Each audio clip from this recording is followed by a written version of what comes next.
sort of stay close with your old schoolmates. I'm still in touch with quite a few of them. I went overseas as a Rotary Youth Exchange student in my final year, so I sort of lost touch. But I certainly haven't intentionally deployed these networks of people to try and better my sort of social standing. No, I haven't noticed the difference. Sending girls to private school will not help them earn more. But the Old Boys Network is still placing men in top jobs with high salaries. This is University College of London's Institute of Education Research. And this is class-ridden Britain, of course. But what they found still seems important. They've been following 7,000 people born in 1970 to see how background and education has affected career earnings and professions choices. And do these findings surprise you? By middle age, those with the best educations were in the best jobs. But crucially, just having a degree wasn't the answer when it came to a high salary. And this is probably encouraging news. So what, you had to have more than a degree? You had to have a higher qualification? Or It depended on what happened earlier. Oh, okay, on what school you went to. Yeah. And a child's social origins are far more important to their earnings by the age of 42. What their parents did, where they were schooled, and so on. Who they know, what their name is, what their voice sounds like, all that kind of stuff, yeah. Men who attended private schools, twice as likely to be in the top income bracket than those who went to state schools. However, there was no private school advantage for women, even when they achieved the same results. Other factors are at work for women. What do you suppose those factors are? The Old Boys Network, I think that's what that factor is. I mean, you hope it's not a surprise. You hope it's getting better, and you don't want an old woman's network in the sense that there's an old man's, old boys one as well. But yeah, it's still a boys' world out there. What would an old women's network? I don't know. I think it would be really fun. I want to join. I don't think women necessarily do that as much. I think maybe we should do it a little bit more. I just think, things are still set up, even if you're privileged and educated and middle class and white, to favour men. Women, of course, aren't in the locker rooms. They're not on the golf courses in the same way that men are. But, I mean, have any of us ever got jobs because of the locker room or because we played golf? Do you reckon that happens? I suppose it must. I reckon I got a job once in an interview because in an interview I talked about cricket with the person interviewing me. Yeah, I think there's a social skills thing going on there. That is, often life is who you know, but as long as you breathe a bit and then actually think, well, it's actually not who you know, it's who you're becoming.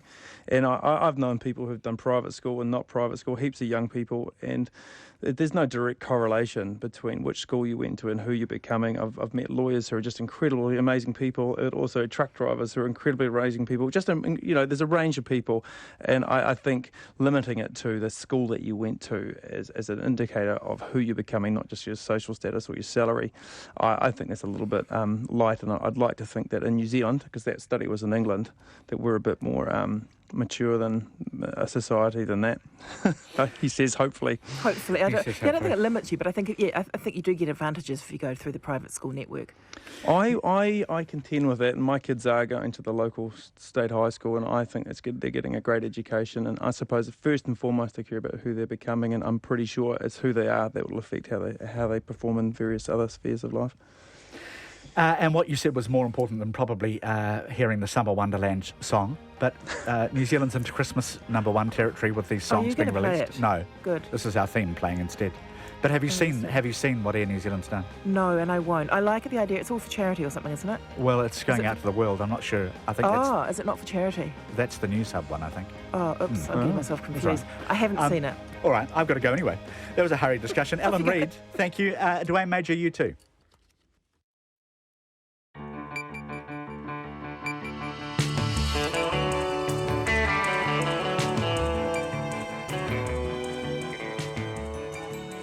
Kia ora everyone. Tonight on Checkpoint, emotions running high as the Pike River families and their supporters gather as close as they can as they're allowed to the mine in a final bid to stop it being permanently sealed. And in the case of the father of the youngest, a miner, simply to get in and take some flowers to his son. Also tonight, reef or road, scientists warn if sediment from the slips is pushed into the water along Cape Coda's coastline to clear State Highway 1, it seriously imperils the marine life that makes that coast so important. Plus, Wellington's property market, the Real Estate Institute says buyers are running scared post-quake. All of that and much more on a very full Friday night after the news.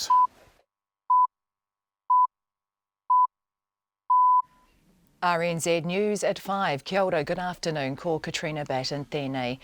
A police officer who drowned in the Manawatu River was trying to save his daughter. Sergeant Mike Toon, a police prosecutor, was swept away by the fast-flowing river about 6 o'clock last evening after he jumped in to help his daughter, who was trying to rescue the family dog. She and the dog were saved, but Mr. Toon, who was a strong swimmer, disappeared. His body was found by the police dive squad this morning. The Central District Police Commander, Sue Schwalger, says Mr. Toon's death is a heavy blow for the police community. He was a loving family man, an infectious personality, and a man who would give you the shirt off his back and always had time to help others. He acted with courage and dedication, which are characteristic of both a police officer and a father. Sue Schwalger, the Central District Police Commander.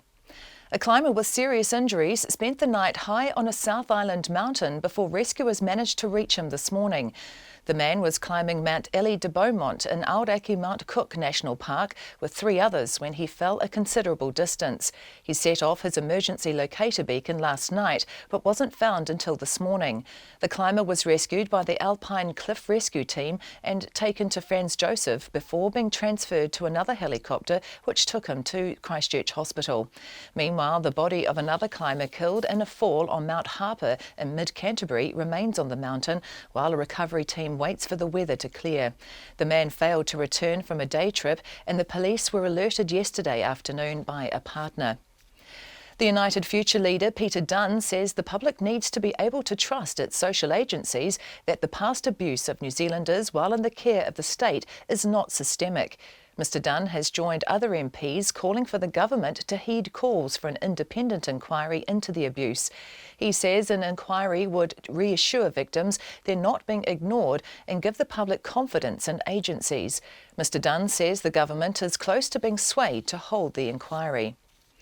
The acting principal of Wellington Girls College, Joe Carl, says students are likely to take mock exams more seriously following this year's problems with earthquakes in the NCEA exams. The exams finished today, and schools in Wellington and the Upper South Island are requesting derived grades for some exams because of the disruption caused by the November 14th earthquake. Joe Carl says the grades will be based on mock exam results, and some students will be wishing they'd tried harder in those assessments. One of the things that as teachers we're reasonably pleased about is that next year we'll certainly be emphasising with students the importance of taking those examinations seriously and not taking them lightly at all. But the best grade goes through as far as the students are concerned, so they shouldn't be too disadvantaged. Joe Carl says students have shown great resilience in coping with the earthquakes. Donald Trump has announced the next American Secretary of Defense will be former Marine General James Mattis, known as Mad Dog by his troops. At the beginning of a short post-election tour of the country, the president-elect told a crowd in Cincinnati that the 66-year-old will be confirmed in the job early next week. Donald Trump says General Mattis is the best the US has. We are going to appoint Mad Dog Mattis as our Secretary of Defense. But we're not announcing it till Monday, so don't tell anybody. Mad Dog. He's great. He is great. James Mattis was lauded for his leadership of the Marines in the 2004 Battle of Fallujah in Iraq, one of the bloodiest of the Gulf War. And in news just to hand, the body of the climber who fell to his death on Mount Harper has been recovered. Andrew Sachs, an actor best known for playing the hapless Spanish waiter Manuel in Fawlty Towers, has died after a 4-year battle with dementia. He was 86. Sachs won fame around the world for his role in the BBC sitcom, playing the foil to John Cleese's Basil Fawlty, the paranoid and frustrated hotel owner. I know nothing. What? I know nothing. No. Nothing. No, forget that. No, I forget everything. I know nothing. No, you can tell her. You can tell I her. cannot. Yes, just tell her. Oh, tell her, please. No, I know nothing. I am from Barcelona.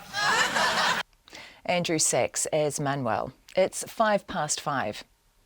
For sport, and the New Zealand V8 supercar driver Shane van Gisbergen has finished fourth fastest following the first practice race at the Sydney 500. Van Gisbergen, who leads the supercars drivers' standings heading into the final event, finished behind fellow New Zealander Scott McLaughlin and his teammate Janie Wincup. The 27-year-old needs to just finish the weekend's racing to claim the 2016 drivers' title. The former men's golf world number one, Tiger Woods, has got his comeback off to a mixed start in his charity tournament, the Hero Challenge in the Bahamas. Woods shot a 1-over-par opening round to sit 17th in the 18-man field. The 40-year-old has spent the past 15 months away from golf, recovering from multiple back surgeries. The former All Blacks Sevens coach Sir Gordon Tietjens is already making his mark with the Samoan Sevens team. Tietjens has been appointed Samoa's 6th permanent coach in as many years, but doesn't officially take charge until January. He's with the team in Dubai this week as an observer, with Samoa set to play New Zealand in their second pool match tonight. Samoa's assistant coach Stephen Beetham says Tietjens has been heavily involved with their preparation. At the moment, he's starting to get into it, and he's helped the team a lot in the past couple of weeks. And the boys are really thankful and grateful that he's here, and they've learned a lot, and we're looking forward to seeing what happens. Stephen Beetham, that's the news. Tonight on Nights, Country Life visits North Canterbury in the wake of the quake. There's a mixtape from Russell Brown, and Julia Watson talks about plans to release dinosaurs into the Auckland Botanical Gardens. Okay, they're not real dinosaurs, but the Gondwana forest Julia looks after is, which will go nicely with a sonic tonic dedicated to the terrible lizards that once dominated life on Earth, until the climate changed on them. That's Nights with me, Brian Crump, after the news at 7 on RNZ National. Met Service weather through to midnight tomorrow. Northland, Auckland and Coromandel fine, apart from a few afternoon and evening showers. Bay of Plenty in Gisborne, showers, some heavy and thundery today. Showers clearing in Bay of Plenty tonight and in Gisborne tomorrow night. Hawke's Bay and Wairarapa, showers, they'll clear tonight, fine tomorrow. Waikato to the Kapiti coast, also the central high country, mainly fine. Wellington, also Nelson and Buller, showers clearing this evening, mostly fine tomorrow. Marlborough and Canterbury, fine breaks developing this afternoon. A few showers south of Christchurch tomorrow afternoon. Westland and Fiordland, fine today, rain developing in Fiordland tomorrow morning and spreading north in the afternoon, easing in the evening.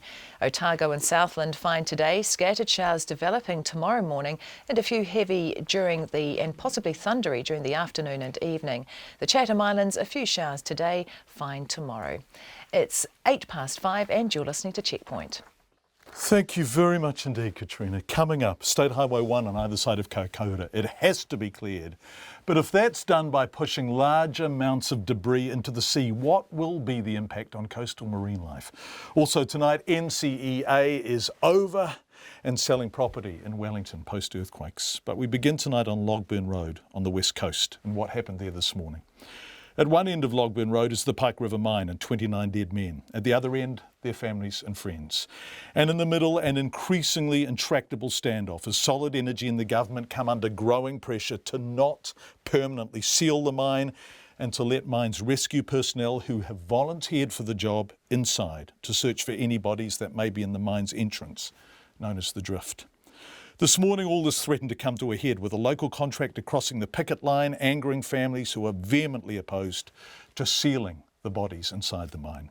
Among those there this morning, the father of the youngest Pike worker, who 2 weeks ago, on the occasion of his son's birthday, was denied access to the exterior of the mine for the first time. Today, he said if they didn't let him in, they would have to arrest him to stop him from entering. His name is Dean Dunbar, and his son was Joseph. I'm aching to see what's going on up there, John. I need to know what's happening up there. You know, they're about to pour concrete on my son's grave, and I want to be there for that, John. Surely a father has a right to be there for the entombment of his teenage son. Dean Dunbar's boy, Joseph, would have been 23 a fortnight ago. He was 17 when the mine exploded. Due to start his new job at Pike on the Monday, he went in on the Friday before, that terrible Friday, because when you're young and excited, you can't wait. He's still there, 6 years on. Sometimes, John, you wake up in the morning and you have an overwhelming sense and feeling that you've just got to get there now. That's when we all hop in the car. We make arrangements for babysitters. We change work schedules, and we all come up. They live in Christchurch now, but they drive over the Alps and up the river valley, and it used to be that they were welcome with their flowers and their news for Joseph, that they could stand at the portal and talk to him. We always come up for Joseph's birthday, but we were denied access this year. Dean had emailed saying he was coming with flowers for his boy's birthday. Joseph turned 17 the day before he was killed, so it's the day before the anniversary too. But the anniversary's different. It's public. Dean needs to be there for Joseph's birthday. I've never, ever been denied access to Pike River. I've never made an appointment in the past. This year I made an appointment, John. It's disturbing making an appointment to go up and to be with you as close as you can get to your boy. So you go there on Joseph's birthday, and they used to allow you to the portal, did they, or fairly close to that entranceway there? And this year they said no. That's right, John. Yeah, I've got emails from a chap named Ian Judd that had denied me access and said the only day will be the anniversary day. And yeah, I don't know. Just tough, John. I'm going to get up to that portal one way or another today, and I guess if the New Zealand police are going to arrest the father of Joseph Dunbar for going to take flowers to his grave, then I'll stand in a court law and I'll take that.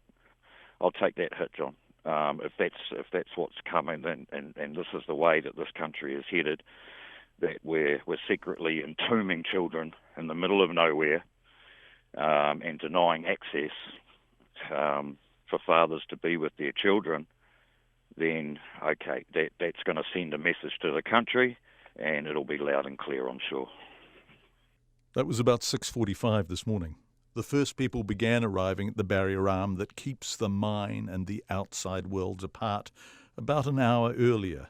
Tommy Daly, Milton Osborne's mate, whose friendship endures with a loving singularity. Yeah, we've got 1, 2, 3, 4. We've got 6 people at the moment, and it's only 6 o'clock, isn't it? That's a good start. And what's the morning like? Beautiful West Coast day today. That was at 6. By 7, the numbers had swollen to 40 or 50. And among those who'd driven inland was Dame Fiona Kidman and her husband Ian, who was sitting at home in Wellington the other night and had one of those moments. I just looked at the picket line and I thought, this is a lonely group, not enough people here. I mean, these people have been coming here for 6 years and talking for 6 years, and I said to Ian, I think we should be down there. People often say that, of course, but this week it felt really important. So we've come. Pike's not an easy place to get to, 40 minutes inland from Greymouth. You cross the big bridge, then turn east away from the sea, past the turn-off to Blackball, with the history it forged so hard, and up beyond where almost any people are. We've just driven through this beautiful bush, through the rivers. The dawn was coming up, and now the mountains in front of me with the mist over it, and all this group of people are here for yet another morning, and it's something that touches you really down in your heart. We're both pretty emotional right now. It's beautiful there, and also because of what happened, it's not. Dean Dunbar hates it now. There's a word he keeps using for it. Oh, it's a nasty place, John. I don't think it will ever be anything but a nasty place. The police arrive, and then a few minutes later the solid energy workers. Then a car from Geotech, a local contractor. And on the West Coast you don't cross a picket line if you're a local. Tommy was there. I mean, everybody was just shaking their heads until they seen the Geotech wagon, and everybody was disgusted. And they just smiled as they went past. In the background, as we spoke, Bernie Monk was addressing everyone, as he's done so very many times. And he's just made the announcement that nobody will be going into the mine. Would you like me to put you on to Bernie? I'd love it. Is that all right? Thanks, Tommy. Bernie, got a minute? Bernie does have a minute. He's had 6 years of minutes, never giving up. It's 8 a.m. now, and a small breakthrough has occurred. Dean's been allowed in. Yeah, Dean and his wife have gone up to place a wreath on behalf of his family and us. We were only allowed 2 people to go up. We asked if we could all go up, but we were refused. Bernie's son is in the mine, Michael. He was 23, a builder, a rep rugby player in the Heartland Championship for the West Coast, and he was saving his money from Pike to go on his OE with his girlfriend Gemma. They can't even go in to visit him now. They're not sure why. If it's safety, that's confusing, because for years they could go in. And if it's become so risky you can't even approach it now, how can there be workers up there all the time? But words from men in suits have stopped meaning much now. In September 2011, this is what the Prime Minister told the families during a private meeting. First thing is, I'm here to give you absolute reassurance we're committed to getting the boys out. And nothing's ever changed on that. So, when people try and tell you we're not, they're playing, I hate to say it, but they're playing with your emotions. That wasn't the emotive flush of those early uncertain days, but 10 months after the explosions. And if anyone at that meeting doubted the strength of the PM's commitment, he made it personal. So you are the number one group that want to get those men out, and quite frankly, I'm number 2, because I want to get them out. 5 and a bit years later, the families do understand that may not happen, but they want to at least try, even if only in the drift, the entrance to the mine. And that's what they were asking for in that meeting with Solid Energy on Wednesday. Put the ceiling on hold. And sit down with the family's experts for one day. You know, and they just weren't even interested in that. I couldn't believe it. So you were there for that meeting? Yeah, because Anna and Sonia were in Christchurch and Bernie was in Grandmere, they asked me if I'd go along, yeah. I just couldn't, like when the meeting was finished, I just said, I can't believe that as all these families want after 6 years is a day of your time to sit down with them. No, not going to happen. And that was it. Time passes. The families are well aware that some New Zealanders are bored by Pike, are telling them to get over it, sometimes not even that politely. Which is why Fiona Kidman came this morning, a kind of solidarity. I don't think it's a case of get over it. I think it's a case of get on with it. I think it's a case of the government get on with it, please, because they're the people who can help. The morning passes, as 6 years of mornings have, and then Dean Dunbar is back from taking his flowers up. Ian Judd from Solid Energy stood beside us the whole time we were up there. Supervised as he visited his son. And what was it like to be back there? I cried, John. And, it's my time to talk to Joseph. I go right up to the gates inside the portal and we just talk, and I tell him I'm sorry, and that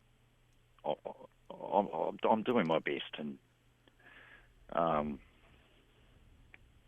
I'm failing at this stage, but John, you never know what a day can bring.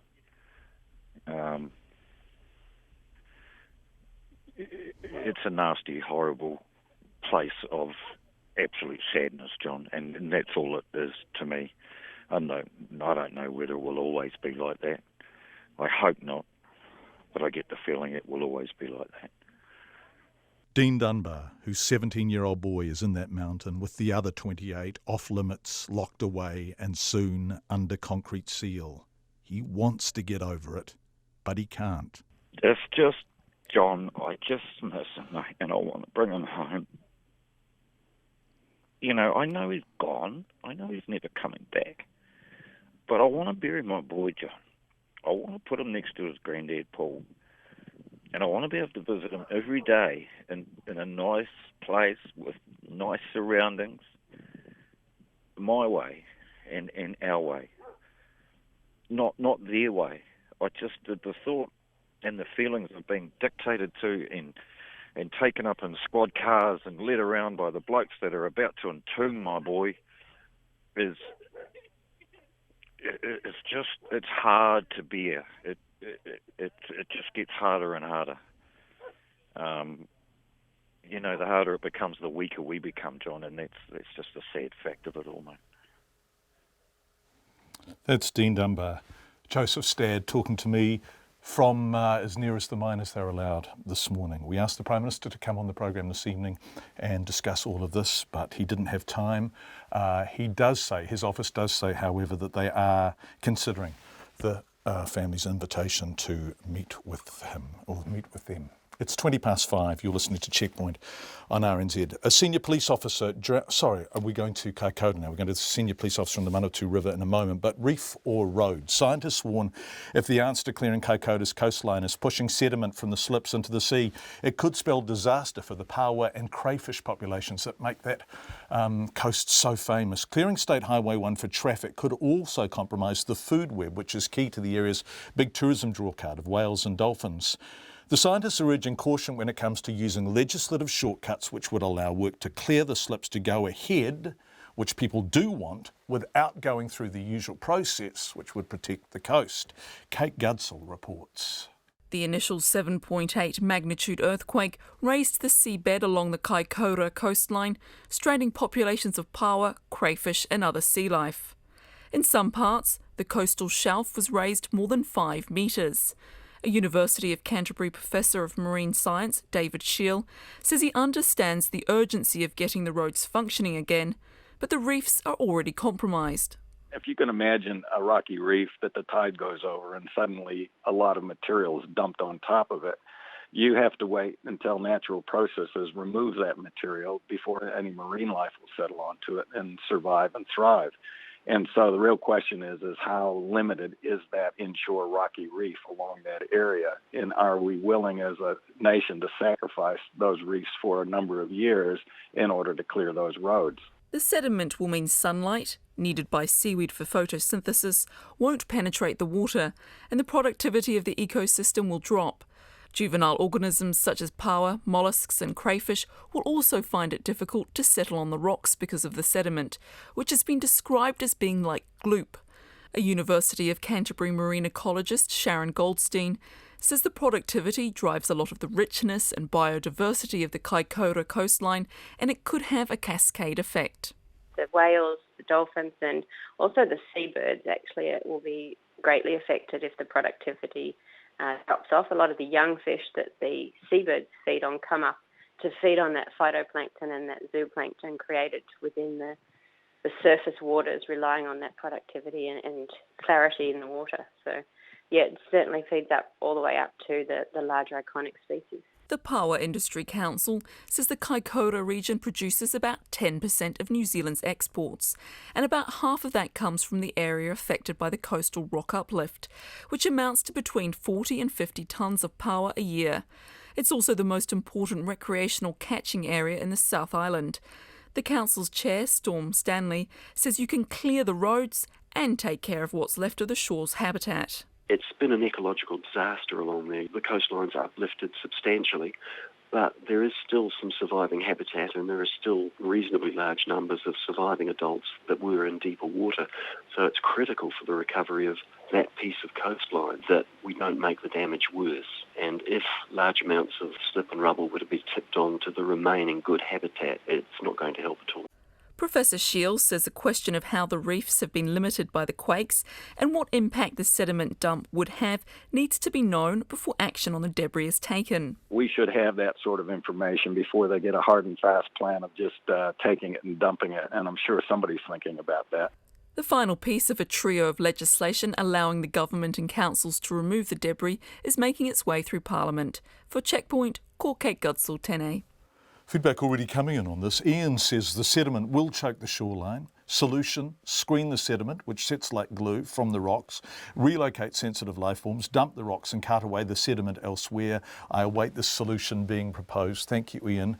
Lots of feedback already on Pike, and we've been receiving a lot this week. Thank you. Stuart from Palmerston says, I think that must be Palmerston South, says, note the deafening silence from Labor. And Matt says, anyone who believes the Pike Mine family should get over it and move on has not lost a child and has little or no understanding of what that experience is like. Thank you. A senior police officer drowned in the Manawatu River last night as he tried to help his daughter rescue their family dog.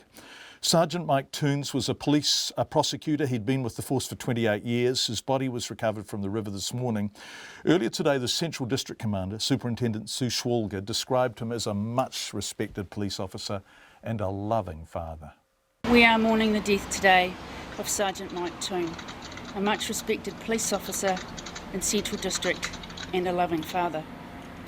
Mike's body was recovered from the Manawatu River at 9:30 this morning by members of the Police National Dive Team. Mike had been missing since last night. He'd gone into the river to help his daughter, who was trying to rescue their family dog from the water.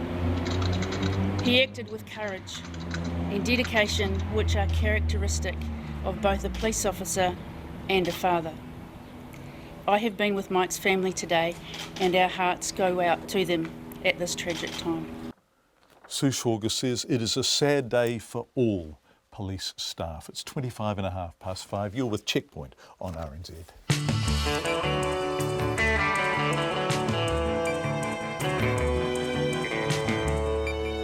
Coming up on the programme, the family of the only man still missing after the Francie fishing boat capsized and sank is clinging to hope his body will be recovered inside the cabin. And 86-year-old former astronaut Buzz Aldrin will spend tonight in Christchurch Hospital under observation after falling ill whilst on a tour to Antarctica. What a remarkable life that man is having. We'd love to hear from you in any way you choose, as per usual. You can text us on 2101, tweet us at Checkpoint RNZ, Facebook our Checkpoint with John Campbell, or email checkpoint@radionz.co.nz. And don't forget, you can watch us online, and we are increasingly using pictures with our stories. Freeview Channel 50 or rnz.co.nz/checkpoint. The earthquake of nearly 3 weeks ago has shaken up Wellington's property market, with the Real Estate Institute saying some buyers are running scared of the capital city at the moment. The problem is compounded by insurers refusing to allow new house policies to be taken out and insisting on a policy transfer from seller to buyer. Tim Graham's been looking at this for us. It's going. Stop your way. Auctioneer Daryl Harper doing the business at Harcourts in Wellington today. 100 potential buyers showed up for the 4 auctions, but they were warned that each sale was subject to one condition: insurance. But the buyer inquiries overall are down, according to the Real Estate Institute's Ewan Morell, who believes that's partly due to people scared after the quakes. Probably 20-30% or maybe. I think it's really an overall picture of the Wellington region. That's the message we're getting, that's coming through. But some suburbs are perceived worse than others, says Sue LeBreton, who was at the auction and trying but failing to help her son secure a first home in the Hutt Valley. Quake concerns weren't far from her thoughts. I suppose in the back of your mind you think, I wouldn't like to buy in Petone or downtown Wellington, but just in case of the unlikely event of a tsunami or, if you're up on the hill, you haven't got that worry, Harcourt's auction manager Steve Fejos says those aren't the only areas. Obviously a little bit more concern for suburbs like Lyallway, Kilburnie, that are on a sandy base. They also have the tsunami evacuation as well, as opposed to some of those other suburbs that are on the hills where there was no damage, no concern. Mike Britton's home in the hill suburb of Karori sold today for $635,000, $260,000 above its capital value. Heading into the auction, he knew the quake had put off some buyers. Well, I knew that some people had pulled out of the auction because they were nervous about earthquakes, etc. The house we're in is a very as good as you'll get in Wellington in terms of location and construction, basically. The concern was in the last 3 or 4 days, if we had a major earthquake, then nothing would be selling. So it was good to get past that. Sellers like Mike are having to transfer their house insurance to buyers, as most insurers aren't allowing new policies. The Insurance Council's chief executive, Tim Grafton, won't be drawn on how long that situation might last. The truth is that nobody knows that. You just have to go through a period of time, and after about maybe 2 or 3 months, people will start to look back and review their situation. The home insurance freeze covers Wellington, Marlborough and North Canterbury, but is also being applied in Bay of Plenty by at least one insurer. For Checkpoint, Tim Graham. Nona and Katrina have both just arrived in the studio. They will both join us shortly. But first, Buzz Aldrin will spend tonight in Christchurch Hospital under observation after falling ill whilst on a tour to Antarctica. The 86-year-old former astronaut was one of a group of tourists visiting the US Antarctics Research Centre at the South Pole. Tour company White Desert said Mr Aldrin was suffering from fluid in his lungs and was evacuated as a precaution. Our reporter Katie Gossett is outside Christchurch Hospital. Somewhere in the building behind me is Buzz Aldrin, of course the renowned US astronaut. Now he was brought here very early this morning. His flight touched down at about 4:25, so we understand he was able to be transported by the National Science Foundation, the American National Science Foundation, who offered a humanitarian medical evacuation when Buzz Aldrin, who was with a tour party at the South Pole, fell ill, and he was under the care of a US Antarctic program doctor. He flew via McMurdo Sound and came here to Christchurch Hospital. Now we're told that he's in reasonably good spirits. He did arrive and had fluid in his lungs. However, he's been responding well to antibiotics, and his manager Christina Korp has posted photos on Twitter indicating they certainly look to be in good spirits, the pair of them. And he's smiling in the photograph, and she's saying that he is in fact in good spirits. We can say that he was with a tour party with White Desert, which is a luxury tourism company. I believe they're the only tourism company that goes to the South Pole. A trip there will set you back in New Zealand dollars around 93,000, so that's for about a 7 to 8 day trip. So this is a tour company that takes the rich and very famous to Antarctica. Now, we have tried to make some inquiries here at the hospital. I went to patient inquiries and was told that his condition was under their privacy requirements, which means basically that they cannot divulge his patient details. However, a spokesperson from the hospital has told me that despite that, there have been some inquiries from members of the public here who, quite naturally have heard that he's in Christchurch. He's obviously a renowned person, and they have wanted to pass on their well wishes to him. Katie Gossett from outside Christchurch Hospital. He certainly looks in rude good health in that picture on Twitter. It is coming up to 28 minutes to 6.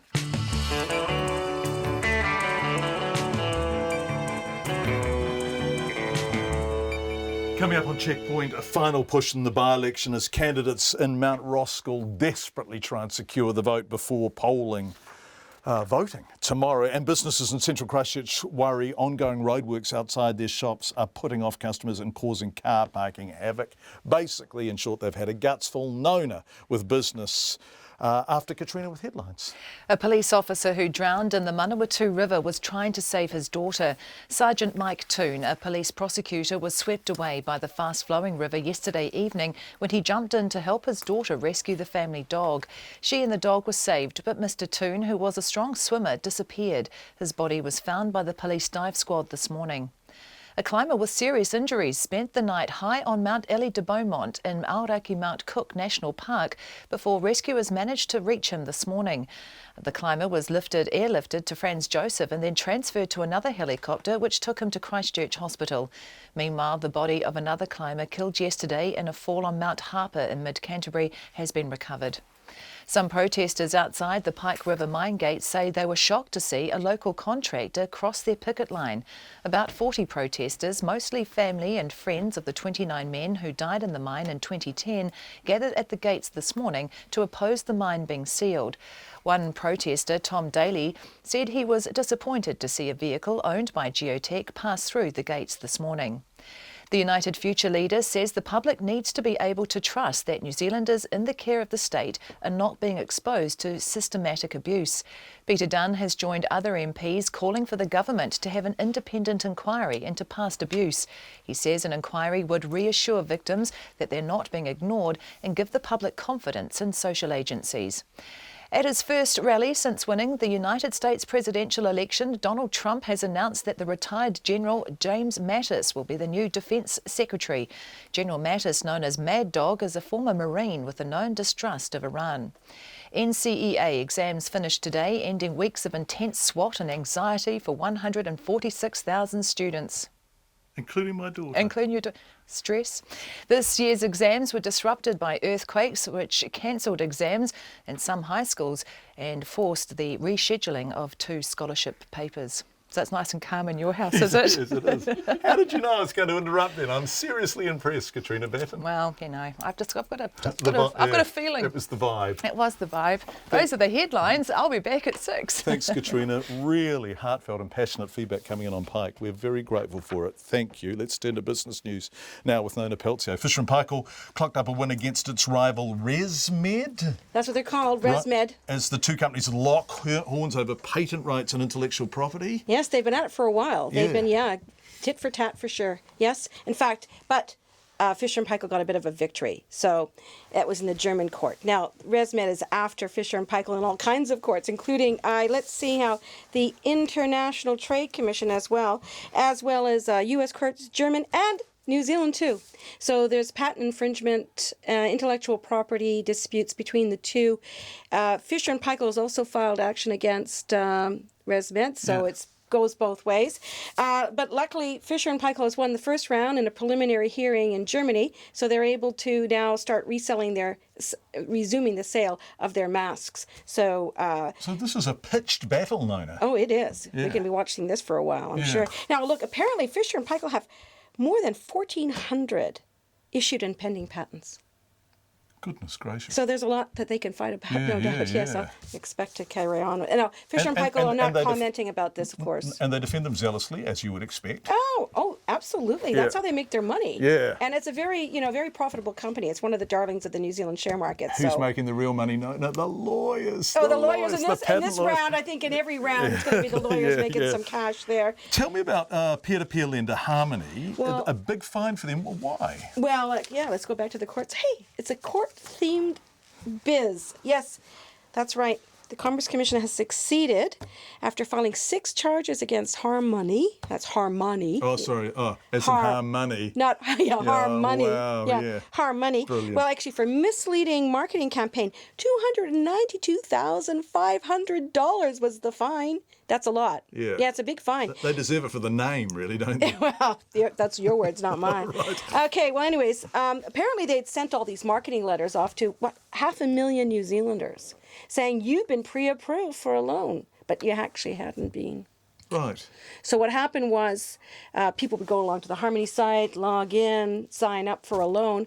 Sometimes they got the loan, sometimes they didn't. But then because they thought that they were going to be pre-approved, so maybe they didn't shop around, which was a disadvantage to them. That's what the Commerce Commission's position was as well. It gave them an unfair advantage over competitors, right? Right. Remind us what the fine was again. $292,500. That's a good number. Yeah, it's more than $250,000. It's not small. No. Nona, how did the markets end the week? Okay, let's see now.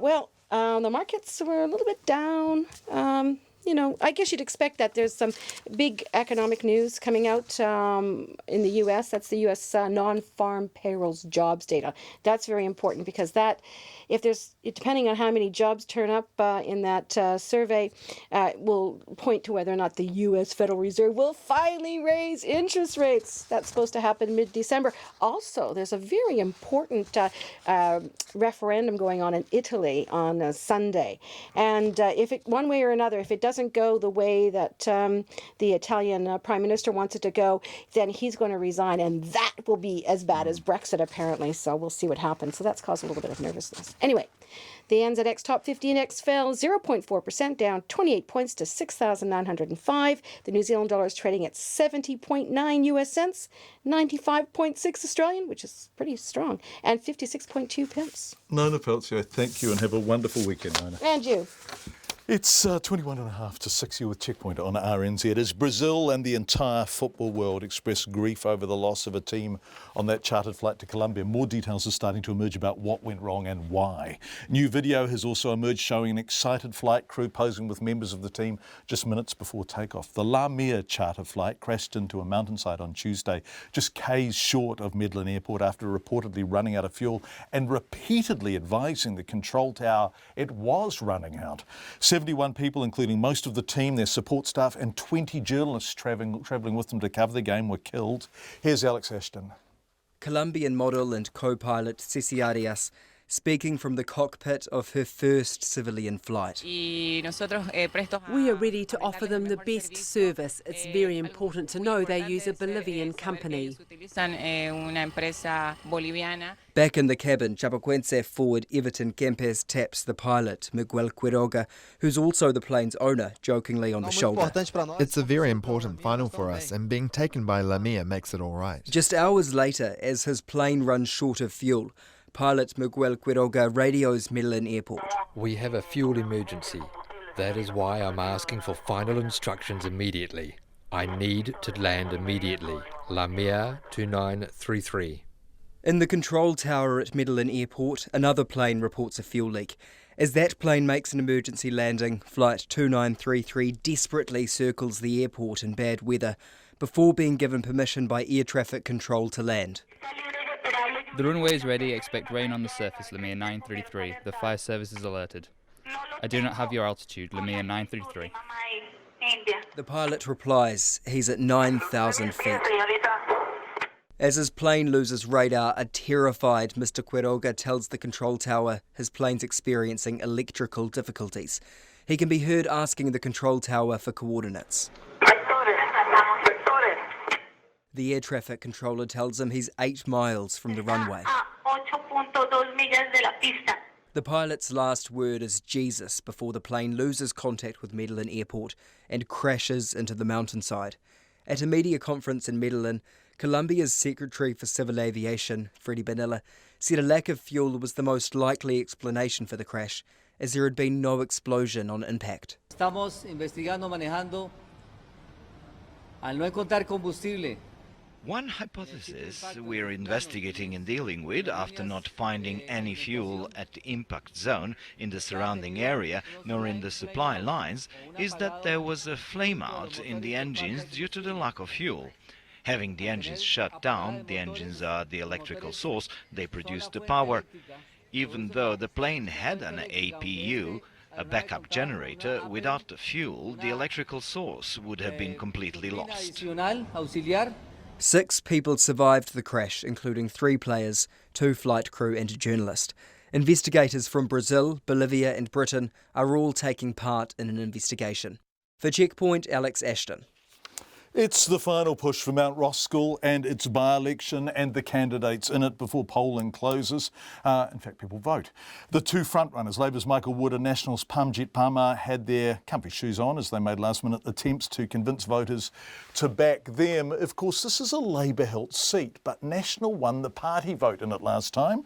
Laura Tupou has been out and about with the 2 main candidates in the Auckland electorate. Colourful gazebos shade fresh fruit and veggies, second-hand clothes, old crockery, and National MP and Mount Roskill candidate Parmjit Parmar. At the Wesley Market this morning, Dr Parmar had Government Minister Joe Goodhue at her side as they weaved through the stalls, smiling, shaking hands and handing out flyers. Hello. Hello! Remember to vote for me. Yeah, we did already. Brilliant, thank you so much. Yes, to you. Let's Bye-bye. Bye. So how's the last push going today? Oh, it's going really well. We have been out since this morning, door knocking, and also now we are here at the market talking to people. How are you feeling about your chances? I have to say that I'm humbled to see the support that I'm getting when I'm talking to people. So it just comes down to who will go out and vote. Over the footbridge at the community centre, a polling booth has been set up so people can vote early. The electorate had been represented by the now Auckland Mayor, Phil Goff, since 1999, but it's not a given that another Labour candidate will take his place. Shoppers and stallholders were divided about whether Mr Wood or Dr Parmar would get their tick of approval. Well, I think I'll go blue. I think we probably need a change in the area. It's been a long time red, and I think she's got some good positive work that she's proved she can do. Since I come over here, I vote for Labour all the way.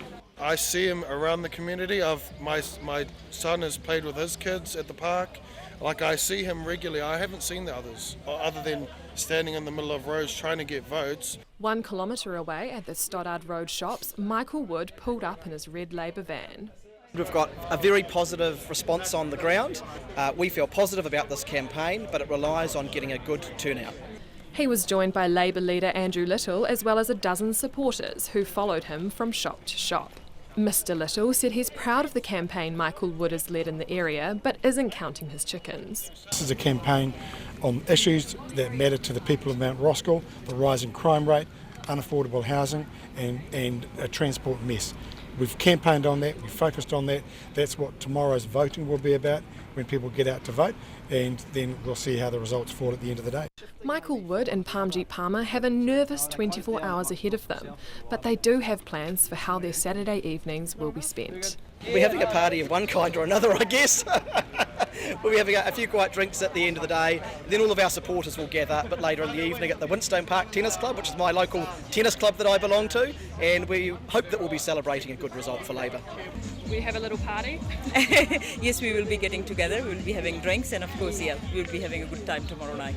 Voting closes at 7 o'clock tomorrow evening. Mo te otaka o te ahiahi. Ko Laura Tupou aho.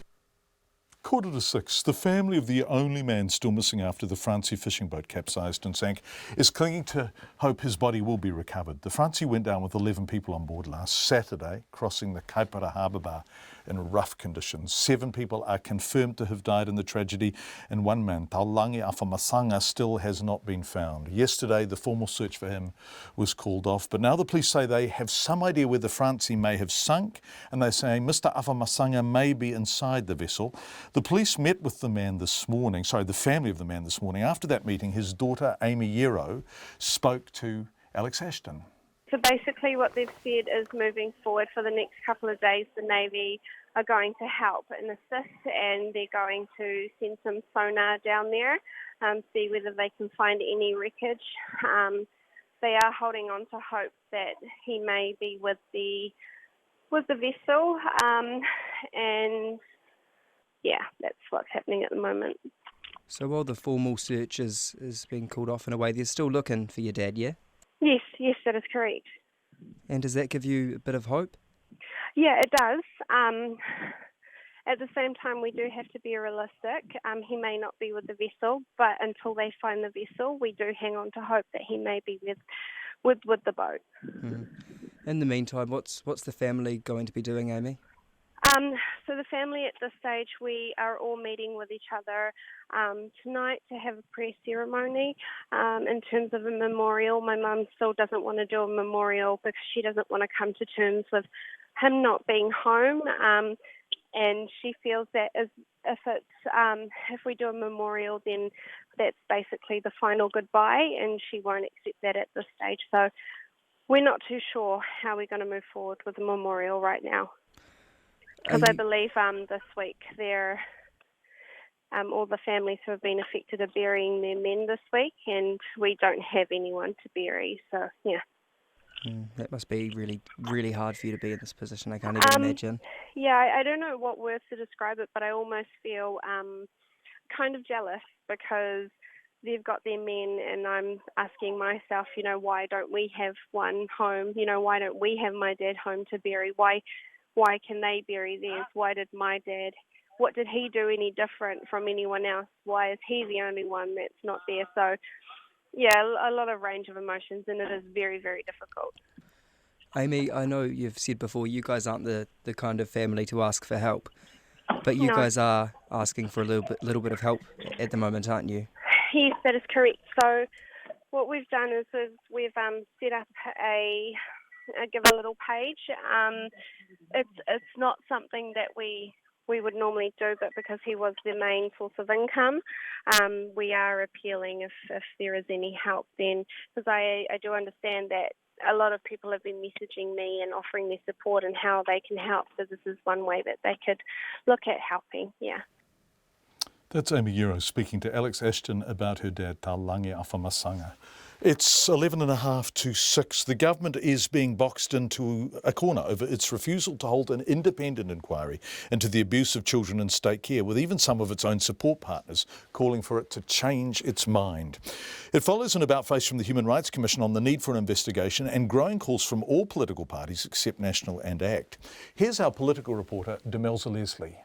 The Chief Human Rights Commissioner had originally sided with the government over the quashing of an earlier report that called for an inquiry.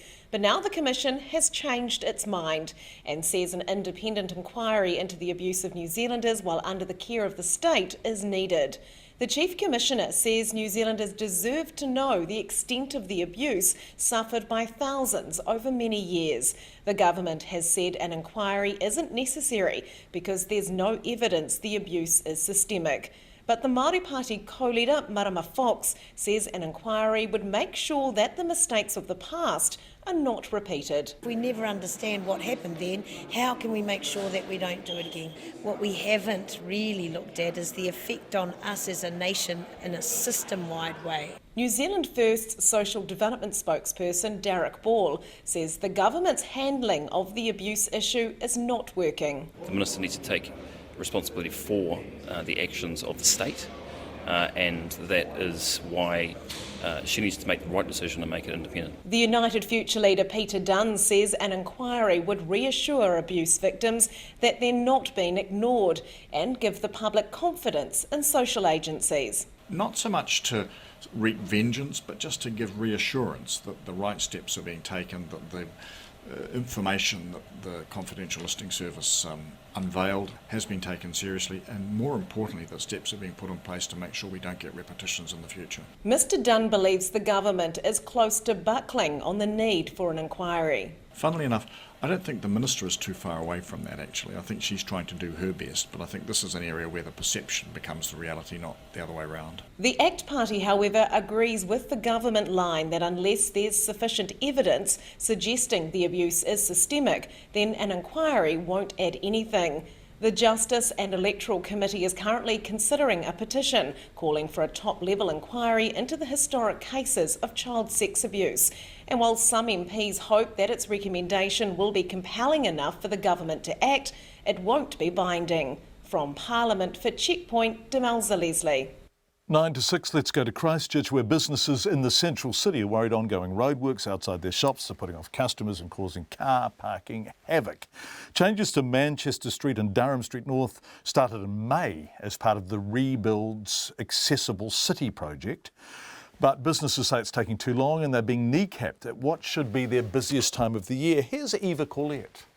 Laneway Espresso on Durham Street is buzzing with its regular clientele of lawyers, accountants and court staff, despite being flanked by high metal fences. But its owner, Stuart Winter, says it's hard to know how much custom has been lost because of the roadworks, but it's clear they're not getting the kind of growth they might expect in the lead up to the festive season. He'd like to see problems with the project addressed faster. A hole in the ground, for example, per se, will sit there for what seems to be weeks until something happens to it. And we understand that there's all sorts of complications and designs have to be redone, that sort of thing. But I think it's just the lack of urgency attached to the whole project, which is the most frustrating part. Mr Winters says the disruption to his business has a personal cost. You take a huge punt to be a part of a growing city and a city which is re-establishing itself. So to sort of, I guess, be kneecapped to a point where you don't feel like you're getting that growth and that support from your local council is quite hard to comprehend. Mr Winter says he would like to see more creative solutions, such as work being done during the night and weekends. A few metres down the road is the Kia coffee cart. Its owner Beth says while her business hasn't been affected as much, the roadworks are making travelling through the area dangerous. There's a lot of potential crashes that happen at the intersections because people are impatient at waiting down Victoria Street, and then when they get to the lights they'll take the risks of sitting in the middle of an intersection when the light is red, which creates a bit of panic and frustration for other vehicle users. Beth says passengers often step out onto the road into oncoming traffic to avoid the gates and road cones. On Manchester Street is the restaurant Mexico. Its windows look out onto metal fences, orange cones and diggers. But the duty manager, Tawere Tamepo, says the main frustration is the lack of parking, not the view. It's quite hard to find a car park, they're having to, park 3 blocks away, even myself. So, it's not good, but, I think Personally, I would like some sort of subsidy on, that parking there, I mean, this isn't sort of our fault. Mr Tamepo says the mood among businesses along the street is glum. He says the project needs to speed up so they can make the most of the holiday season. More or less just as fast as they can do it, really. That's what I'm hoping for, and I think that's what everybody's hoping for. It's just, sort of in and out, so we can, get back to sort of, the business that, as I said, we potentially could have. The Accessible City project, which aims to accommodate pedestrians and cyclists and installs slow speed zones in some areas, is being delivered by Christchurch City Council and Otakaro, which enables Crown-led projects. And bad news for businesses hoping for an early Christmas present. The council can't say when the project will be finished, only that there'll be an update next year. In Christchurch for Checkpoint, ko Eva Corlett, tēnei. 5.5 to 6, they've had their exams cancelled by earthquakes, their concentration disrupted by aftershocks, not to mention the odd mistake in the maths paper. For many of the 146,000 teenagers who sat NCEA exams over the last 3.5 weeks, it's been an unusual and in some cases tough exam season. Our education correspondent John Gerritsen filed this report. Some of these Year 11 students were at this year's last NCEA exams today, and they were all very happy to be finished. It was really good. It was a bit of a relief. Now that I finished, I can relax and I don't have to study more and I can just sort of focus on everything else. I finished last week. How's it feel? It feels really good. Oh, it felt great. I'm just free. It's good. What are you going to do with that free time then? I'll probably just binge watch Netflix shows, eat instant noodles and stuff. But exams have not been plain sailing this year. The acting principal at Wellington Girls College, Joe Carl, says it's been a mixed experience.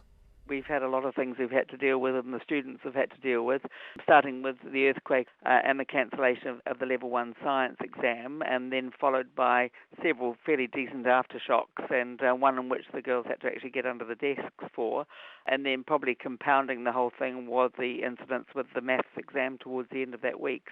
Joe Carl says students have shown great resilience, but the college will be making a bulk application for derived grades covering most of the week of the quake. Other schools in Wellington and the Upper South Island are doing the same. Joe Carl says some students might be regretting they didn't try harder in their mock exams, and the silver lining is they won't be making that mistake again next year. One of the things that as teachers we're reasonably pleased about is that next year we'll certainly be emphasising with students the importance of taking those examinations seriously and not taking them lightly at all. But the best grade goes through as far as the students are concerned, so they shouldn't be too disadvantaged. These Wellington students say relying on mock exam results for the derived grade is the biggest impact of the quake. The whole earthquake situation was a bit scary and our school was closed for a bit. Oh, that was annoying. I had a lot of stuff writing on that exam and I didn't try too hard in mocks. I didn't study at all for the mock examination, so I felt I could have done much better in the real ones. Meanwhile, the Qualifications Authority is investigating a mistake in a Level 3 statistics exam. It was one of 5 errors in 5 different maths exams, but the authority says it was the only one significant enough to affect students' ability to answer a question. The spokesperson for the Association of Maths Teachers, Frances Leslie Ellis, says mistakes happen, but the Level 3 error was unusual. In reality, every year there would be something. Now, normally it's minor and it doesn't have a major effect. It could be a mislabel on an axis of a graph. It doesn't impact them that much, but it is unusual for questions to get to a point where there can be no solutions at all for it. Frances Leslie Ellis says the association has offered to work with NZQA to make sure the problems don't happen again. The Qualifications Authority says NCEA results will be available on its website on Tuesday, January the 17th, with scholarship results out on February the 8th. For Checkpoint, John Gerritsen. Coming up to 2 minutes to 6, it's the 2nd of December and we haven't done a stupid Christmas story yet. We feel we've let you down on that front, so we're going to make up for it now. Ladies and gentlemen, we turn now to Western Australia, where VB lover Wesley Boyd, or VB as they say across the ditch, has constructed a massive Christmas tree out of nothing but the aforementioned beer cans. If you're watching, you're in for a treat. You'll see photos of the creation, otherwise you can head to our website or Twitter to see the massive tree Mr Boyd has made. Now, we wanted to talk to Mr Boyd and he'd be delighted to do so, but we'd have to go to Western Australia and do so in person because he's deaf and we can't do it over the phone. He did, however, tell us that it took him 14 months to create the tree, which is more than 4 metres tall and 2 metres wide. It's made of 2,536 cans of VB. He didn't drink all the cans alone. People who are afraid of diabetes will be delighted to hear his friends are VB lovers, which helped him collect the cans. It's all a bit of fun. Mr. Boyd says he also made the tree with his late mother, who suffered from Alzheimer's, in mind. The tree lit up for the first time last night, and Mr. Boyd is inviting people to come and have a look at it, and there will be boxes for spectators to donate should they wish to help fight Alzheimer's. And when it's lit up, Katrina Batten, it's actually quite a lovely thing. It is, it's pretty. Which reminds me, the Franklin Road lights went on last night too, and if you're in Auckland or visiting, they are a treat for the youngsters. It's 16 minutes past 59.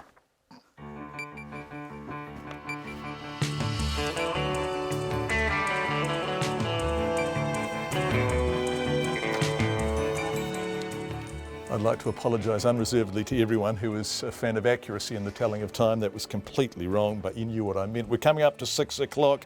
After 6, we're going to be back at the gates where they stop you going any further on Logburn Road. And does New Zealand need to impose a bed tax to pay for tourist facilities? Plus, the man who played the Manuel on Fawlty Towers dies. All of that and more after the news at 6. Kia ora, good evening. RNZ News at 6. I'm Katrina Batten.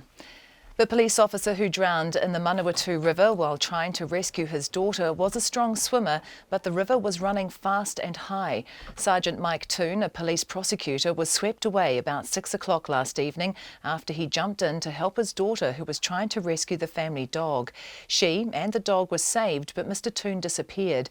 His body was found by the police dive squad this morning. The chief executive of the Manawatu Whanganui Regional Council, Michael McCartney, says the river was unusually strong and high last night.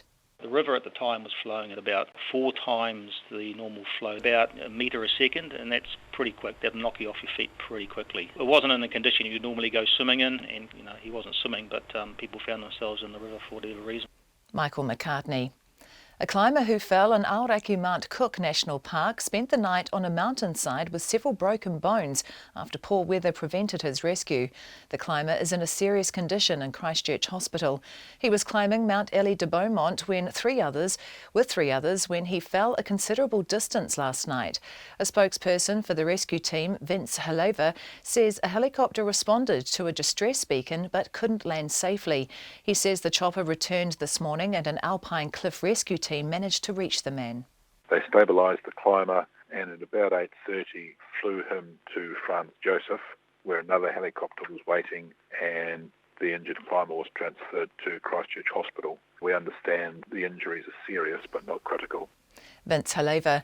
Meanwhile, the body of another climber who fell to his death on Mount Harper in mid-Canterbury yesterday was recovered this afternoon. The police say formal identification is underway and they're working with the next of kin. Scientists say more needs to be known about how the earthquakes have affected reefs along the Kaikoura coastline before sediment from the slips is pushed into the sea.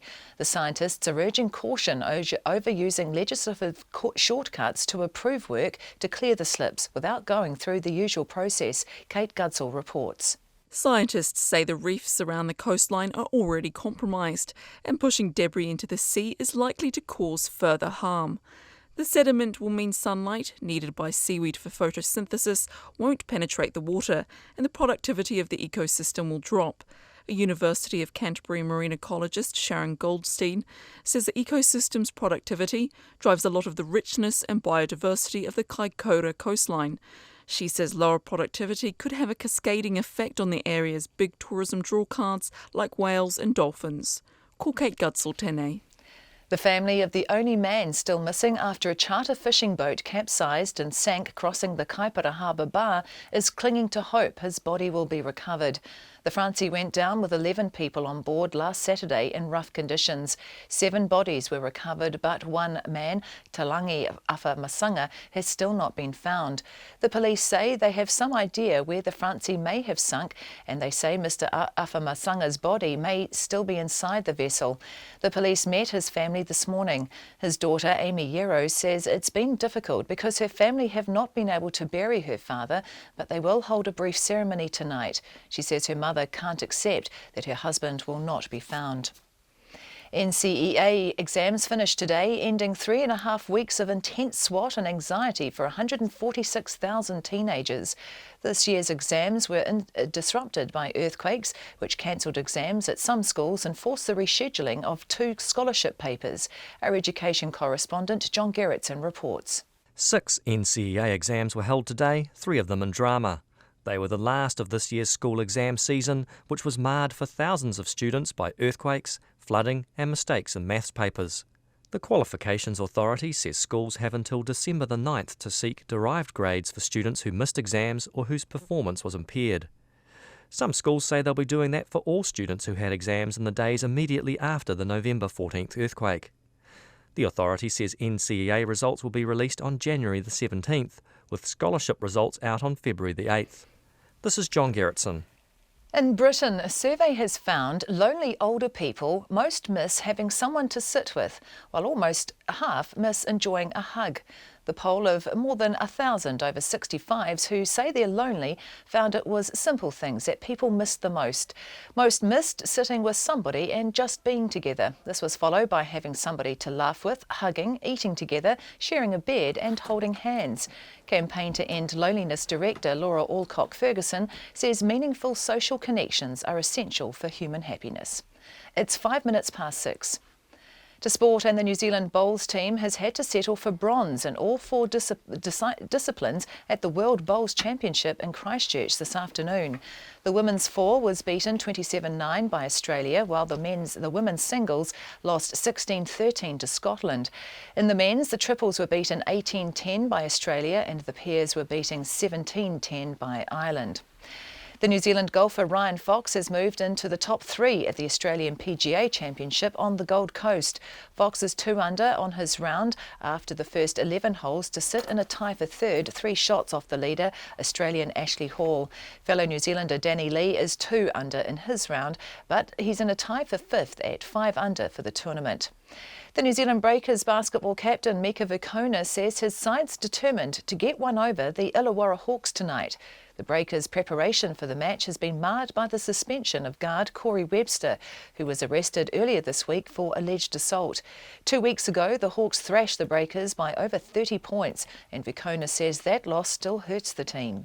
That changing room is probably the quietest or, I guess, most depressed I've ever been in. You don't go over there and get whipped like that. So, look, the guys have gone about their work real quietly. I think there's a little edge in the atmosphere right now.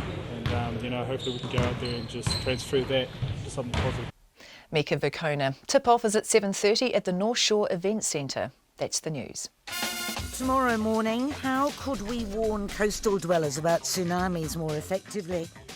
Can the European Union survive Brexit and nationalism? The woman dubbed the Freud of fashion tells us what she's wearing. And we'll hear about the erbium-doped fibre amplifier. No idea. Join me, Kim Hill, tomorrow morning from 8 on RNZ National. Met Service weather through to midnight tomorrow. Northland, Auckland and Coromandel fine, apart from a few afternoon and evening showers. Bay of Plenty in Gisborne. Showers, some heavy and thundery today. Showers clearing in Bay of Plenty tonight and in Gisborne tomorrow morning. Hawke's Bay and Wairarapa. Showers clearing tonight, fine tomorrow. Waikato to the Kapiti coast, also the central high country, mainly fine. Wellington and also Nelson and Buller. Showers clearing this evening, mostly fine tomorrow. Marlborough and Canterbury, fine breaks developing this afternoon. A few showers south of Christchurch tomorrow afternoon. Westland and Fiordland, fine today. Rain developing in Fiordland tomorrow morning and spreading north in the afternoon, easing in the evening. Otago and Southland, fine today. Scattered showers developing tomorrow morning. A few heavy during and possibly thundery during the afternoon and evening. And the Chatham Islands, a few showers today, fine tomorrow. It's 6:08 and you're listening to Checkpoint. Thank you so much, Katrina. We're going to go back to, a standoff really at the gates of the Pike River Mine. Actually, it's not the gates of the Pike River Mine. It's a long way short of them, and that's part of the point, as the families try and get closer to the mine and solid energy, and the police keep them away from it. Amongst the dozens who gathered this morning, the father of Joseph Dunbar, whom we heard from earlier in the program, that is now up online if you want to listen to that. Dean Dunbar was denied access to the exterior of the mine for the first time 2 weeks ago on the occasion of his son's birthday. He was desperate to get in with flowers today. day. Also there this morning was Tommy Daly. This is where the people meet and protest against the sealing of the mine. Tommy's mate was Milton Osborne, a regional councillor who died in the Pike River mine. This morning he talked to our reporter Maya Burry on camera at the gate on Logburn Road, the closest the families can now get to the people they love and grieve for. Standing on a typical West Coast day with the sun at our backs, the Paparoa was right at our backs. Unfortunately there's a mine behind us called Pike River as well. Probably 40 minutes north of Greymouth, 30 minutes south of Reefton, basically on the west side of the Grey River. So we're sort of, if you come from the coast, we're in a normal place, but if you're from somewhere else, we're in the Wop Wops. And you can see it is a nice place on a good day. But yeah, unfortunately, like on the other side of the Paparoas, you've got Punakaiki, the famous pancake rocks and that, and the beach. And in between us, we've got the Pike River mine, yeah. But it is it's an awesome place. It's like the memorial site just down the road there. It's where the families go. They love it because it's there. Paul Berry donated the ground for them and they've done it up, and they can go there when they want. And unfortunately, that's as close as they've got so far to being with their loved ones. And we're standing at the entrance, the gate to the mine at the moment. Beyond here, it's private road. Yeah, this is the first gate of two. This gate here is quite easy to get through because it's only got a padlock on it.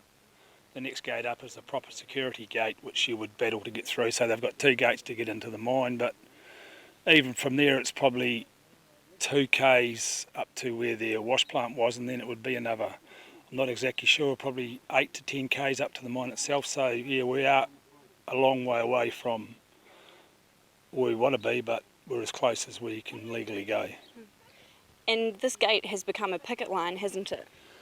It definitely has become a lot of people's lives. It's consumed quite a few people. There's been, I'd hate to think how many people have come and gone since Anna and Sonia and Helen Kelly and that decided that they needed to get on with it. Like Anna and Sonia had the sit-in right here where they parked in the caravan for a week, I think, or a bit longer. And probably luckily for the police in Pike River that Anna had to go and have an operation and Sonia had to go home and look after her partner Pete, otherwise they'd probably still be sitting here where we are trying to carry on the fight for them. And a lot of you were here this morning, about 40 of you guys, and there's signs all over this gate that you guys have made. Do you mind just pointing to some of them and telling me about them? Yeah, no, we can do that. We'll start on the left here, and the top one there is Killed at Pike, the whānau support. That's one with Helen Kelly, with Anna and Sonia, to support the people, unfortunately, that are killed at work. The bottom one there will help bring us closure. I mean, they've been fighting that for 6 years now to get a bit of closure. Nobody wants to even look at it, because all the families want to do is sit down with the government, because it seems to us that's the government that's actually running the show, and with their experts and talk to them, but not allowed to. The broken promises, well, that probably explains itself, because anybody who's actually seen TV or heard John Campbell, that would know that there's been quite a lot of broken promises. Pike's still a crime scene.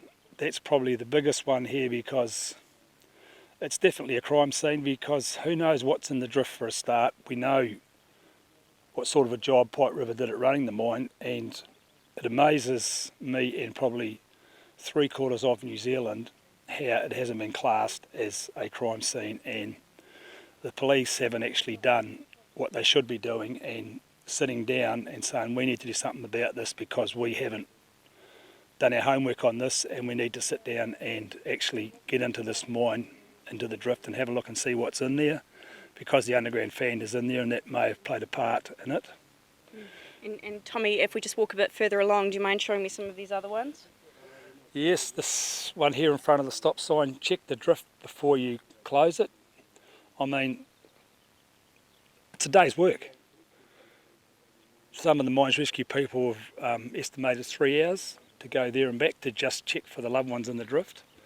And it is a strong possibility that they are there, and I mean, it astonishes me that they won't even look at that, but who knows what's around the corner, we can only hope. And just walking a bit further along, Tommy?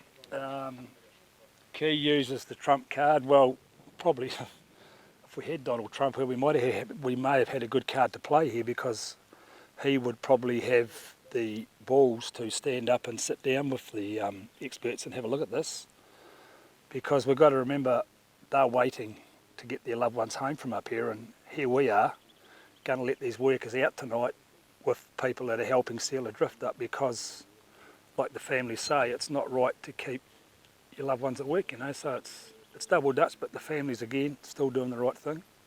And walking a bit further along, Tommy, I can see one there that says, "I need my dad home for closure." Can you tell me a bit about that? Yeah, I was probably hoping you wouldn't talk about that one.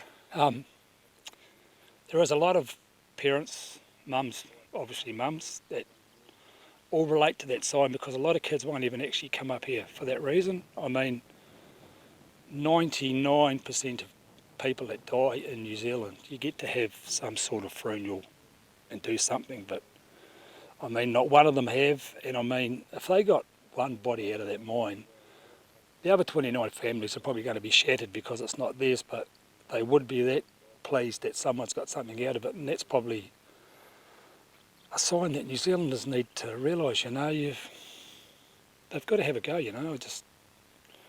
which probably brings us to the next sign over there. Come on, John, turn the key and unlock the door. I mean, unfortunately, he's probably got all the say in this matter by the sound of it, so they need a bit of closure for the kids, because while kids are resilient, kids know who their dad is, and their mums and aunties and all that, they've just got to talk about them and say, I don't know how they do it, because, it's got to be hard on them to explain it, it does. Do you know who made that sign, Tommy? No, I couldn't tell you exactly who made that one, but I know you always see the mums and that standing around that sign, and you know the meaning of it. Definitely. And I see one there that says for Milton. Yes. He was my deputy fire chief in Ngahiri. He was an awesome man. He would do anything for anybody. He was probably the biggest, roughest looking person you'll ever see, but he had a heart of gold, and he just did anything for anybody that wanted it doing, really. He was a bushman, and Milton was just Milton. He was just a good, hard, honest worker who wanted to make a living for his family and anybody that was working for him, really. Yeah. And you're obviously his mate, Tommy, and you're really proud of him. Thank you. Yes, unfortunately. We used to go white baiting and always went away together and done all that sort of stuff, and yeah, we'll never get around to that again, unfortunately, but we'll get over it one day. That's Tommy Daly talking about his mate, Milton Osborne. Milton is lucky to have had a friend so singularly loyal as Tommy, who just won't give up on him. Of course, Milton's widow, Anna Osborne, has worked so hard, tirelessly, to run the campaign on behalf of the Pike families. And Tommy was talking to our reporter Maya Burry, who did a brilliant job because she shot all of that on her phone as Tommy was talking. It's available online if you'd like to watch it. A bed tax is amongst ideas being put forward in a new industry-led report into combating increasing pressure on public facilities. Demand for public toilets, parking and waterways at New Zealand's visitor hotspots is growing and growing and growing as more and more tourists come. Here's Tom Furley. Every summer, the small Coromandel town of Hahei swells from a population of around 300 to 10 times that as holidaymakers flock to visit the iconic Cathedral Cove. Despite the surge in population over peak season, the town has just one parking lot with 45 spaces. The owner of Purangi Garden Accommodation, Susan Grierson, says often tourists are worried about how they'll manage with that before they've even arrived. People emailing, wanting to book in and saying, and this has been happening for a while now, saying that they understand that it is difficult to get access to go to park to go and visit Cathedral Cove. She says infrastructure like public toilets just can't keep up. They can't get out their driveways. It's a tiny little shop. It's quite difficult to get into that, to get a car park anywhere. Somebody the other day needed to get a drink and couldn't actually find anywhere to park to get a drink. And and that's not even the main season. The industry is booming, with over 600,000 more visitors this year than in 2013, with the goal of increasing tourists by more than 1.2 million by 2022. A report commissioned by Air New Zealand, Auckland and Christchurch International Airports and Tourism Holdings Limited estimates $100 million is needed across 20 councils to meet the upsurge in tourism demand. It's proposing a $130 million a year fund with tourism industry and government contributions overseen by a new Crown entity. The Chief Executive of the Christchurch International Airport, Malcolm Johns, says solving the infrastructure deficit requires collaborating. When you look at who the beneficiaries are, by and large, they are the local government, central government and tourism industry. And so this mechanism effectively shares the burden of meeting those challenges equally across all three. It's an idea welcomed by the head of Local Government New Zealand, Lawrence Yule, who says many small communities struggle to fund what's needed. There could be cases where there could be co-investment from local government with this fund. So in other words, I need to build a toilet block where I live in Hastings. I'm happy to put half of the costs in, but I need some help from this fund because actually a number of the beneficiaries of that toilet block are international tourists, and I would apply to the fund. The fund could be created using a 2% bed tax for accommodation and by adding a $5 levy on international departures. Susan Grierson says a price increase wouldn't turn people away and could be a good move. You're trying to make your customer, your visitor, have the best experience they possibly can while they're in New Zealand. That's what you want. And I just think if we can make sure that we do have enough toilets and enough parking, that's a fairly basic level. The report has been presented to the Prime Minister and Minister of Tourism, John Key. For Checkpoint, Tom Furley. 6:20 on Friday night, the new head of two deficit-laden Wellington District Health Boards says they can be turned around while still meeting patient needs. The comment comes from the man in charge of the rebuild of Dunedin Hospital, who's been named the new chair of the Capital and Coast and Hutt Valley DHBs. Our health correspondent Karen Brown has more. Andrew Blair, head of the Southern Partnership Group, faces a major challenge with a $12 million deficit for the year ended June at Capital and Coast DHB and almost $7 million at Hutt Valley. The Health Minister Jonathan Coleman says he's delighted Mr Blair has agreed to take it on because he's the right man for the job.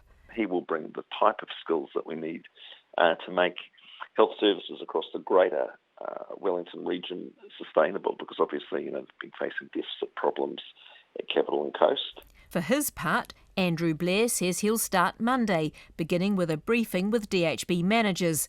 But he says the DHB must live within its means while meeting the government's health targets and community expectations. So it can be done. I've watched the work of the Commissioner and her team in the southern region where they have a program to haul back a much larger deficit, certainly over a number of years, but it just shows that the financial performance of DHBs can be turned around, can be managed, while still meeting the healthcare needs of the community. He says the challenges must also be addressed by all the DHB's staff, not just the board. So we'll be looking at getting inside the hospital, talking with staff, talking with the community, finding out what the issues really are, but more importantly, finding out what the opportunities are. The head of the Senior Doctors Union, Ian Powell, says a failed attempt at greater collaboration among the Capital and Coast, Hutt Valley and Wairarapa DHBs may have led to the change of chair. It became a fiasco. It was poorly thought out. There was poor messaging of unclear objectives. It caused immense confusion, immense dysfunction, and essentially it was a very inept decision, implemented in a very inept manner. But Mr Blair says wider regional collaboration is needed and it's on his agenda too. I certainly believe that there is scope for greater regional collaboration and cooperation, not just between those three DHBs, but wider to Mid-Central and Wanganui and Hawke's Bay, because a lot of the tertiary services, of course, from those other DHBs are provided from Capital and Coast. Other changes to DHB boards announced by Dr Coleman include joint chairs of the Whanganui and Palmerston North-based mid-central DHBs in Dot McKinnon and Jenny Black as the chair of the Nelson Marlborough and West Coast boards. Last week, Lester Levy was named as the incoming chair of the 3 Auckland DHBs. Dr Coleman insists it's not amalgamation by stealth. But look, these DHBs operate as part of a wider system. There's a need for a lot of regional collaboration, and it makes sense to have people in these senior governance roles who are working across district health boards in this region. All up, 76 DHB appointments have been made, including 38 new appointments. 12 DHB chairs continue, while 7 have new chairs. For Checkpoint, Corkaran Brown Tene. The head of the Catholic Church in New Zealand is winging his way to Kaikoura tomorrow with a message from the Pope. Cardinal John Campbell was in Rome when news broke of the first earthquake and says Pope Francis approached him personally to say he was praying for New Zealand and to express his concern for people who were near the quakes. I spoke to Cardinal John earlier and asked him about his plans. While I'm in Kaikoura, I will visit some individual families. I will celebrate Mass in the parish on Sunday morning, and then a Māori Mass at the marae, Takahanga Marae, on Sunday afternoon. On Monday morning, I will visit our school and then have a meeting with the social service people at the marae on Monday afternoon. So I want to be able to thank them for the way they showed great hospitality to many of the tourists who were in town, and they provided food for them and for the locals, but also to talk with them about what needs to be done in the future and what ways we might be able to support the community at the marae as well as other people around the town and district. So this is a faith thing, but also it's actually, how else can we help you? Because you're taking Caritas with you, right? And you can make contributions, donations, and provide financial support and that sort of thing? Yes. So I have the CEO of Caritas coming down with me, as well as someone from our Catholic Social Service Agency. Caritas have already started collecting money that has been donated.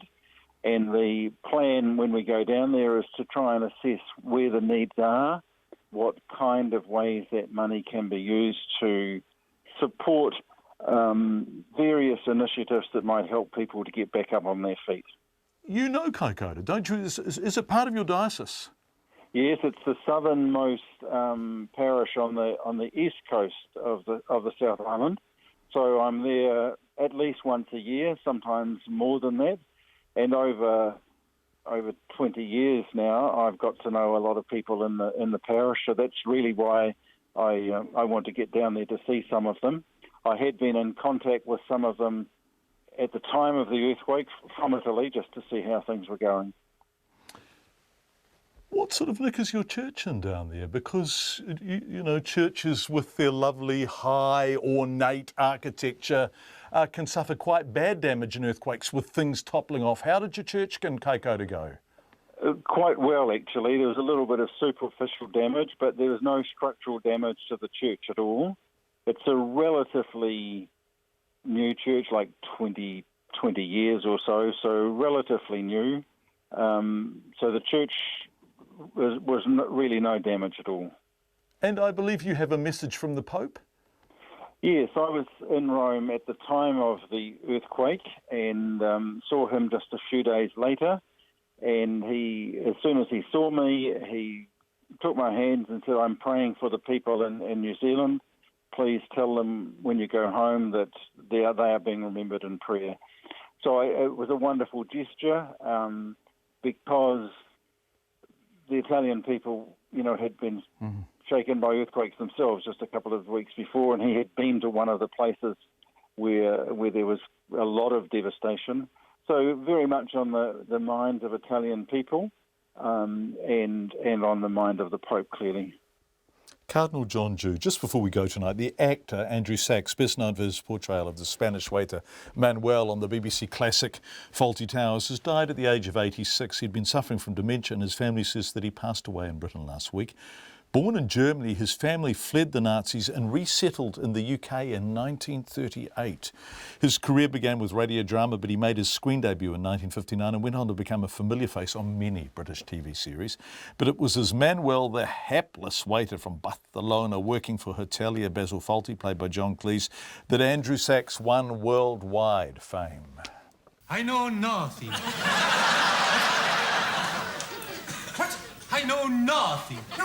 Nothing. No, forget that. No, I forget everything. I know nothing. No, you can tell her. You can tell her. I cannot. Yes, just tell her. Oh, tell her, please. No, I know nothing. I am from Barcelona. Andrew Sachs reflected on the character's huge success in this 2009 interview marking Fawlty Towers' 30th anniversary. I often wonder why the show is so successful after all these years.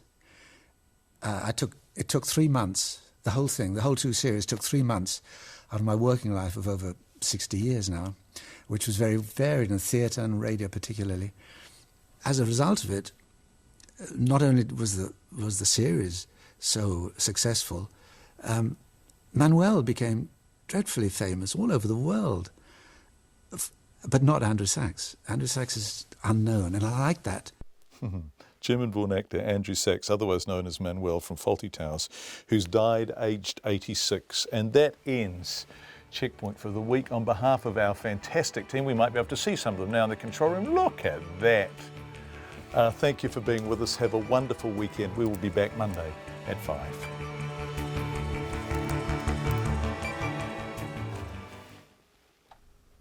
RNZ News headlines at 6:30. The police officer who drowned in the Manawatu River yesterday was a strong swimmer, but the river was running unusually fast and high. An injured climber spent last night on a mountainside in Aoraki Mount Cook National Park after poor weather prevented his rescue. The family of a man who disappeared last Saturday when a fishing boat capsized at Kaipara Harbour still hope his body will be recovered. And scientists say sediment shouldn't be pushed into the sea at Kaikoura until more is known about how the earthquakes have affected the coastline. Our next news and weather is at 7. On Country Life this week, community spirit is at the fore as farmers in North Canterbury get back on track after the earthquake.